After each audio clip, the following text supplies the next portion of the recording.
इस वीडियो में हम आपको दिखाएंगे कि 6 साल के होते ही अदाकारा ऐमन और मुनीब भट्ट ने अपनी बड़ी बेटी अमल का अलग कमरा तैयार कर दिया। जी हाँ दोस्तों, ऐमन खान ने अपनी नीली आंखों वाली नन्ही राजकुमारी को ना सिर्फ अलग कमरे में शिफ्ट किया बल्कि इस खूबसूरत कमरे की झलकियां भी अदाओं के साथ शेयर कर दी।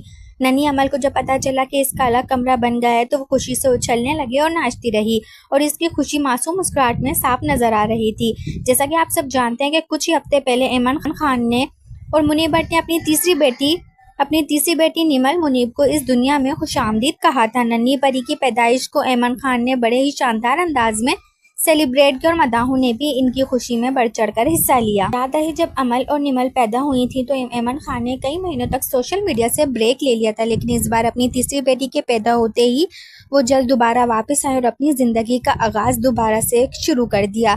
अब अमल बड़ी हो रही है और 6 साल की उम्र में इसके लिए अलग कमरा तैयार किया गया। अमल मुनीब कमरे की तस्वीर इतनी खूबसूरत है कि देखने वाले भी तारीफ के बगैर ना रह सके। तो नाज़रीन, आपको अमल का ये रूम कैसा लगा, इसकी झलकियाँ कैसी लगी, हमें कमेंट्स में ज़रूर बताइएगा। मैं आपके कमेंट्स का हमेशा से इंतज़ार रहता है। अगर वीडियो पसंद आए तो वीडियो को लाइक और चैनल को मिलते हैं को नई वीडियो के साथ। अपना बहुत सारा ख्याल रखिएगा। तब तक के लिए अल्लाह हाफ़िज़।